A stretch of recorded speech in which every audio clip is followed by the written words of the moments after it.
upgrades just kind of trick you into thinking like the word up, you're thinking like, oh, it's going to be the best. But technically you got to put on track and it may not be the best. So is it not an upgrade or is it change? Williams recently had this same dynamic, and it was very interesting to me to see two different concepts, spec cars on the track, but in the same garage. Mm-hmm. So had Williams abandoned the slim down side pod version, but yet still Latifi running it and Albon running the new revision. Do you think that you saw anything in there that told you either car was better than the other, aside from Latifi doing kind of what he does sometimes? Do you think that anything might have been different there? Yeah, I think so. And let's not forget, it's not only Williams that did this. It was also McLaren, even as recently as France. In free practice, they started off with one car testing out the new side pods. I think it was Daniel. And then eventually decided, yeah, this is actually working. And the thing is, this is just good engineering practice.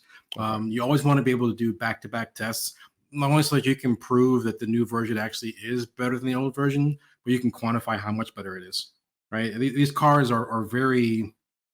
They're very new in the design sense, and it's not entirely clear how good the correlation is. So it is always good to do back-to-back tests if you can do it. Notably, Aston Martin did not do that when they brought their big side pod upgrade to Barcelona, I think it was. Immediately, both cars had that new package on it, and it took them a few races to figure out like how to actually like get the most out of it.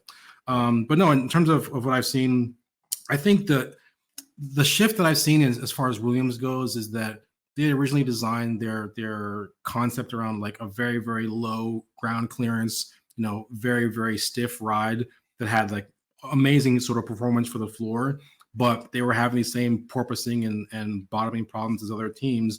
I think what they went with the new concept is, I think it was FX is the name of their technical director. I forget why he's called that, but his name is FX. But essentially, he was saying they wanted a setup that was less ride height sensitive. They want something that was sort of easier to get downforce out of over a wider range of ride heights. Okay. Now, one of the immediate consequences of that is that it actually could be a little bit more twitchy. I think Albon had some issues going into Copse a couple of times at the British Grand Prix earlier on, but those can be dialed out with setup things. So broadly speaking, yeah, I do think it's an improvement. It's not just a change to the side pod. It was a change to the floor edge, change to the engine cover. There's tweaks to the front wing and stuff.